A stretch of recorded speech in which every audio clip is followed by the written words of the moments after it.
Hello everybody and welcome. Some of you were in the last presentation. I wish I had a catchy intro catchphrase to start things off like Victoria does, but I don't. So you're gonna have to settle for this sort of awkward fits and starts to get started here. But thanks for coming. We're gonna talk about full disclosure. I'm gonna read my own title, that's terrible. Full disclosure, behind the scenes of SD-JWT. SD-JWT is Selective Disclosure for JWT, for JWT. And yeah, that's what we're here to talk about. So with no further ado, let's get started. This is me. I'm Brian. I've been with Ping Identity for a really long time doing standards development and some product engineering work, a really long time. Almost 20 years. Not quite as long. I've been working on the content committee here for Identiverse, and one of the most common pieces of feedback we give is to add an agenda slide up front. So trying to take a little bit of my own advice, here's my agenda. We're going to do an agenda. That's a little bit meta, but have a brief history of tokens, just a quick overview of sort of the history of tokens over the last 10, 15 years, a little bit briefer look at the future of tokens, talk about selective disclosure and selective disclosure with respect to JWT in general, a little bit of my journey to this SD-JWT specification that this whole presentation is about, and then dig into the basic workings, some of the technical pieces of how SD-JWT works. And I'm going to close it up by not really closing up things with a bunch of miscellaneous sort of closing thoughts and considerations. So let's get started. Back in the early days, in the beginning, we had SAML 1. And in SAML 1, you had an asserting party that issued an assertion through the user's web browser to a relying party that validated it and gave that user access to some resources.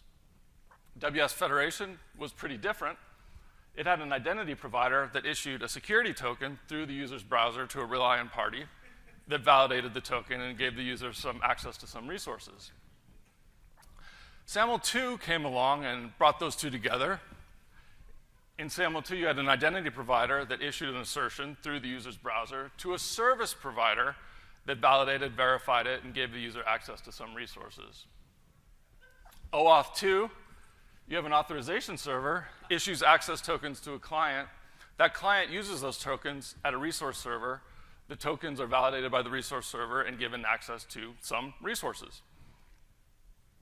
OpenID Connect really modernized web SSO, where you had an OpenID provider that issued an ID token through the user's browser to a relying party that validated and gave the user access to some resources. So let's take a little bit look at the future of tokens. Some call it verifiable credentials, digital credentials, the three-party model, or the issuer, holder, validator model. And as you can see, it's remarkably different. You have an issuer that issues a credential to a holder, and that holder sends that credential to a verifier who verifies it and gives that user presumably access to some resources. But actually, there's a lot more to it than that. And I was being a little bit flippant, obviously, on the previous slide, and some of that's in reaction to hearing it called the three-party model a lot. And I'm pushing back on that term significantly because there's obviously a lot of other things that involve three parties.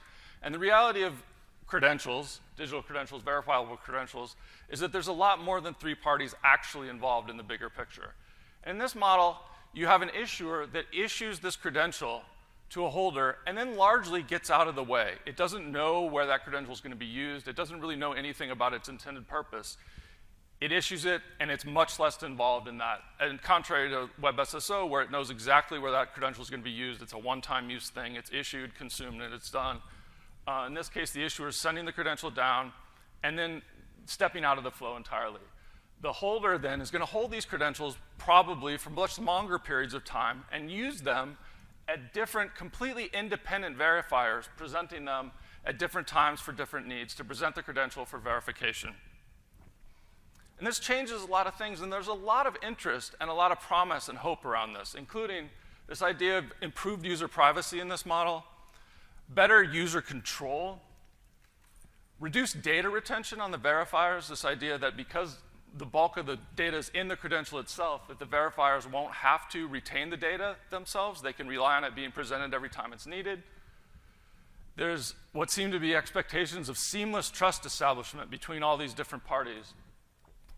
There's a lot of fancy cryptography making its way into the expectations and hopes about how some of this stuff will work. there's magic interoperability expectations that all these pieces will just sort of start working together. Just because you have something that's signed by one party, it'll be accepted by another, it could be transferred between. All of it maybe is possible, but it borders on magic expectations. And really, there's some expectations. There's really nothing short of a societal paradigm shift coming along with these verifiable credentials. But here's the thing. I'm not really smart enough to understand how many of those promises are going to be realized. There is promise there is hope, but I don't see how it's all unfolding. I'm just not that smart, and that's my full disclosure here. And at least for me, I tend to ignore or kind of put aside things that I'm not smart enough to understand, and I tend to really cling to things and get involved and interested in things that I can understand, that sort of make sense to me. And that brings me to SD-JWT, Selective Disclosure for JWT. JWT and the Jose suite of JSON web token standards is something I've been working on for a long time. I've even talked about it here at previous Identiverses. And Selective Disclosure is something that I can kind of understand, even without the help of generative AI, but it did help me here. Selective Disclosure refers to the practice of releasing information to some individuals' organizations while withholding it from others. And in the world of JWT, that information is the claims. The claims about the user within the token are the information currency of JWT. And in typical JWTs, or traditional JWTs, all that information is encoded directly within in the claim set of the JWT, and it's all revealed or nothing. It's an all or nothing proposition. And concepts like selective disclosure are actually possible now with current JWT structures based on WebSSO style transactions where a token's being issued by the issuer, the IDP, in a specific context for a specific use by a specific reliant party. That gives the opportunity for that token to be issued with just the amount of claims that are necessary for that context. Doesn't always happen in practice, but that's the idea, is you can do it in that by having the token basically consenting to what's being released at the IDP and releasing only that. This doesn't work very well at all in the issuer-holder credential model because the IDP has no idea to whom the token is being issued, or it knows who it's being issued to, the holder, but it doesn't know who it's going to be used for. So it has to basically issue a superset of all necessary claims for that kind of credential itself. And so SD-JWT is an emerging standard that aims to allow for a simple selective disclosure mechanism for JWT and really any sort of JSON within a JWS, which is effectively a JWT, to allow for a token with a superset of all the claims information that you want to be issued to the holder and have that holder only reveal to specific verifiers the subset of that information that it actually wants to reveal. SD-JWT was conceived maybe not even a year ago at the OAuth security workshop in Norway. Nice photo. Thank you. So you don't know me, I do like to include a lot of photos in my presentations, somewhat gratuitously, but also with some context. This did happen. It's all started at OSW. I was there in Norway as well, but I was busy taking photos around the city, drinking non-alcoholic beer, and talking about regular old-fashioned JWTs, giving some similar context to presentations I give, some here as well.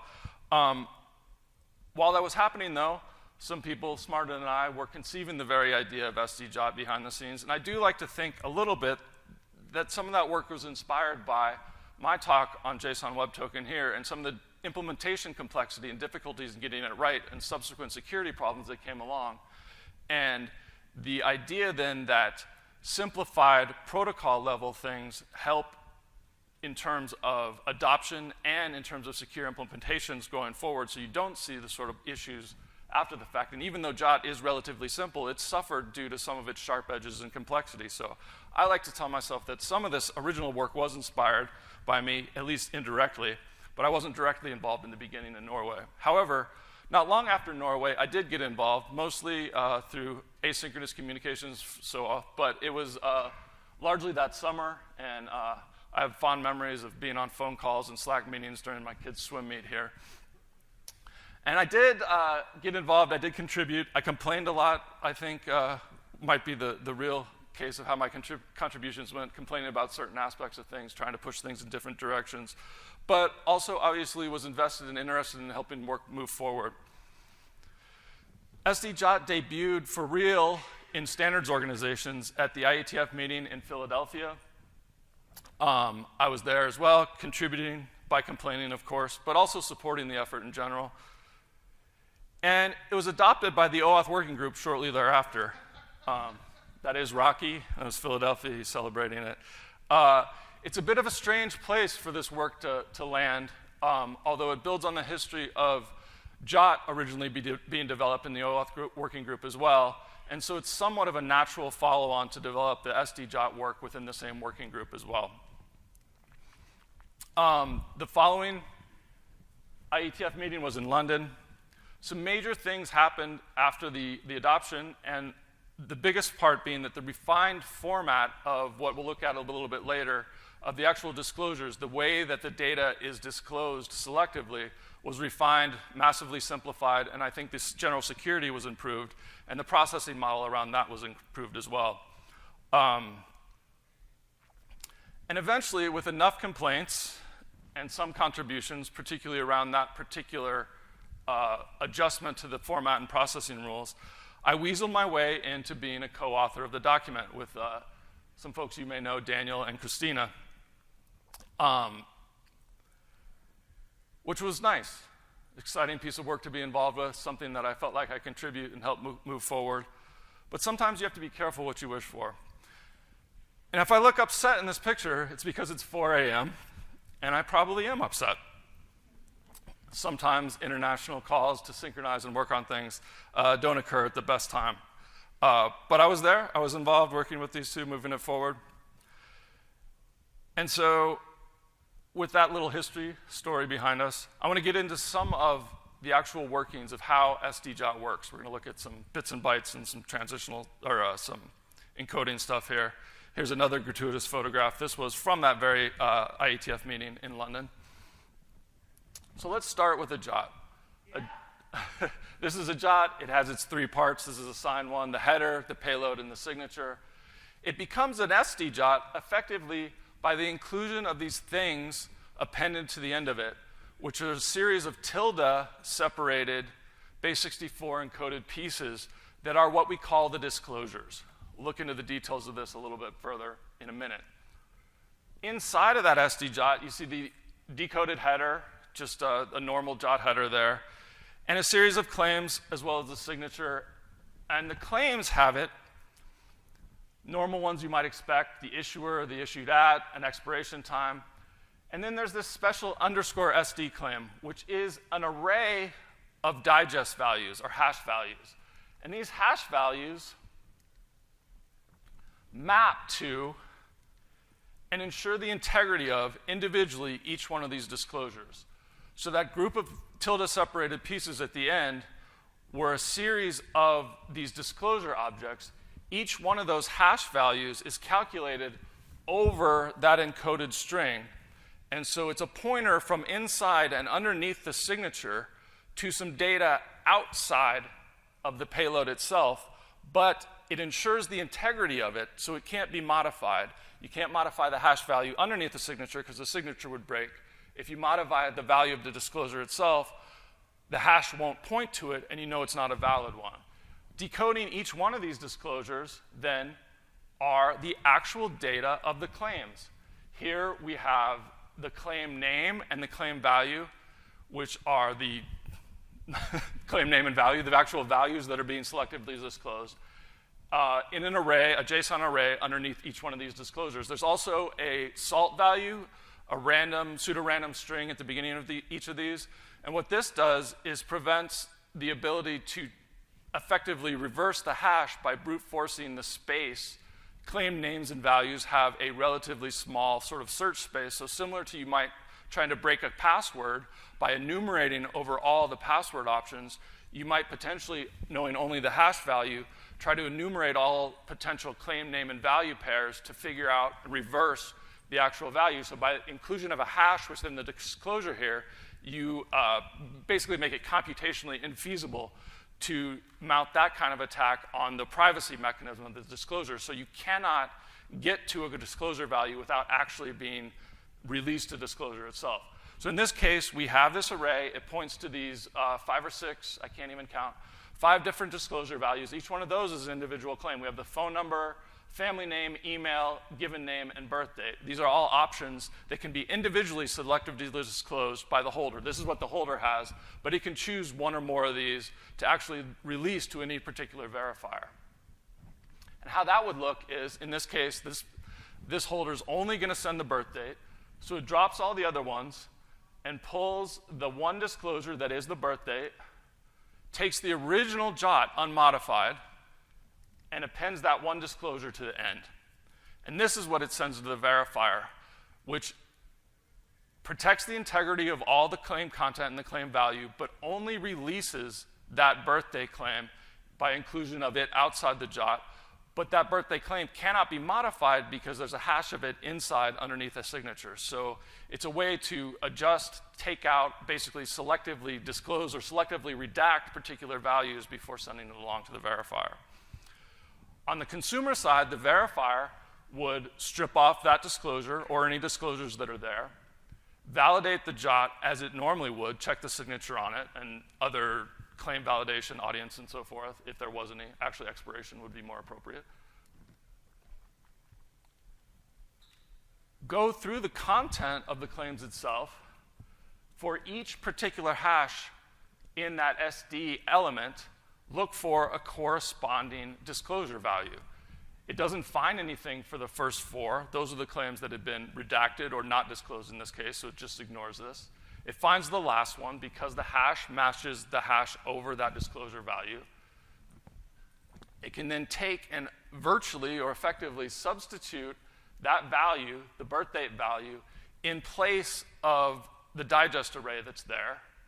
And you end up with this virtual reconstructed, basically, claim set that's been validated, but only reveals, in this case, the claims that the holder wanted to reveal, which was the birth date. And there it is.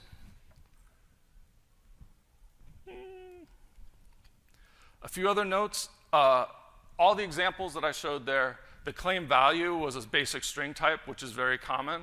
But SD-JWT allows for any JSON type to be the value. So in this case, you might have one disclosure that points to a larger, or one hash that points to a larger disclosure. And within that disclosure itself, it actually has the salt value, which is always required there. It has an address, which is the claim name. And then it has a whole JSON object as the value, which is the full address claim value. Disclosable content can also be nestable and recursively nestable. So you might have the address not wholly selectively disclosable, but each individual part of it being selectively disclosable. So you have the address claim there, and underneath the address claim, you have the SD element that has individual hashes, each pointing to a specific part of the address claim itself, details of which I can't remember. You can also have selectively disclosable content nested within other disclosures.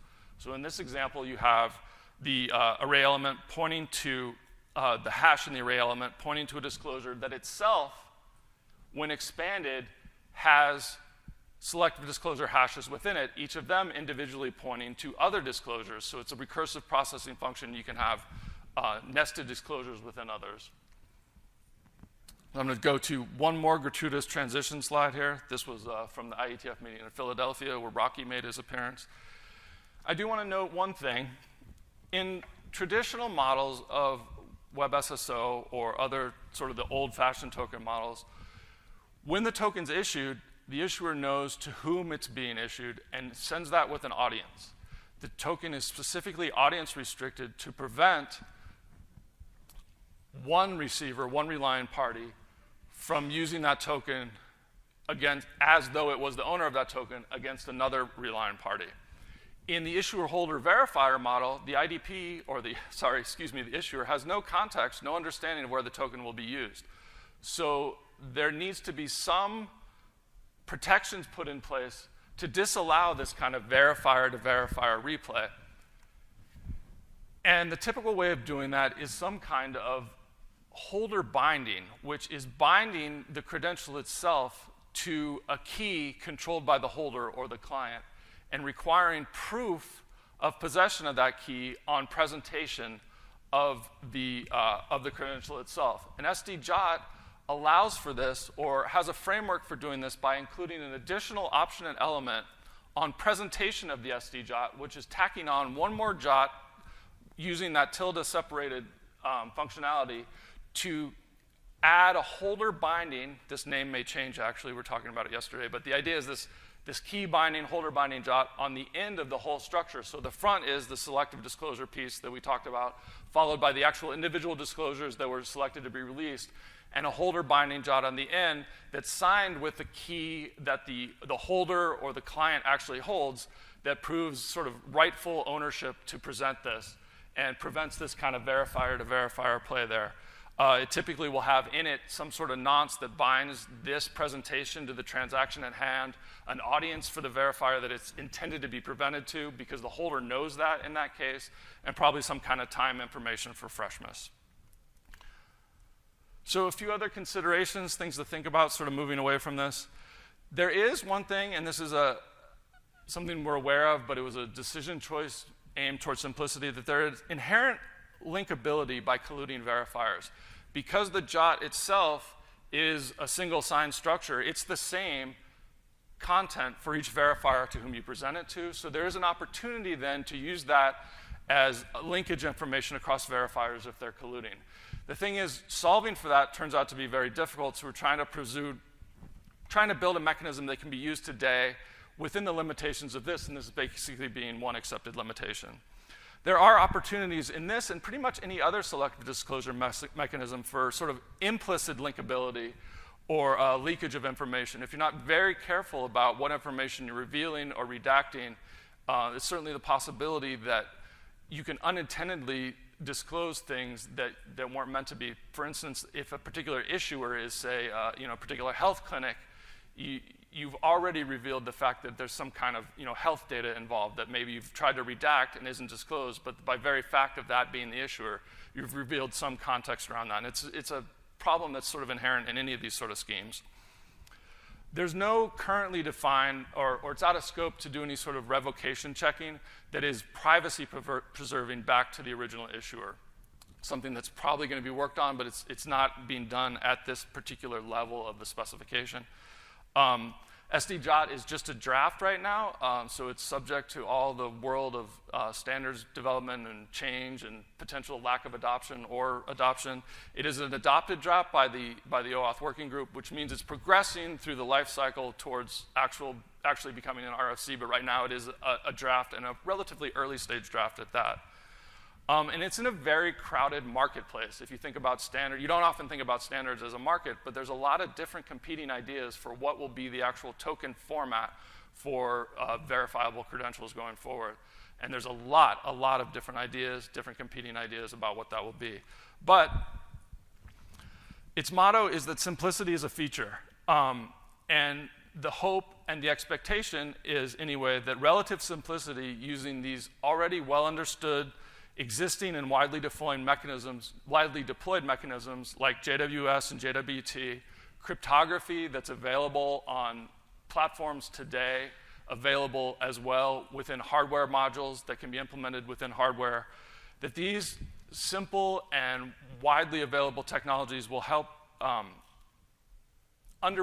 underlie hopeful adoption and usage of SD-JWT as a viable token format moving forward. And we're already seeing some adoption, or at least expectations of adoption, in other frameworks and people recommending its use. It's kind of so that's a rough ending. I didn't have any, like I said, miscellaneous, not a hard close, but here's my gratuitous closing slide, also of Norway. And I want to thank you all for coming and listen to me ramble a little bit about hashes and claims and so forth. And if there's time, which I don't know if there is, I'm happy to take any questions.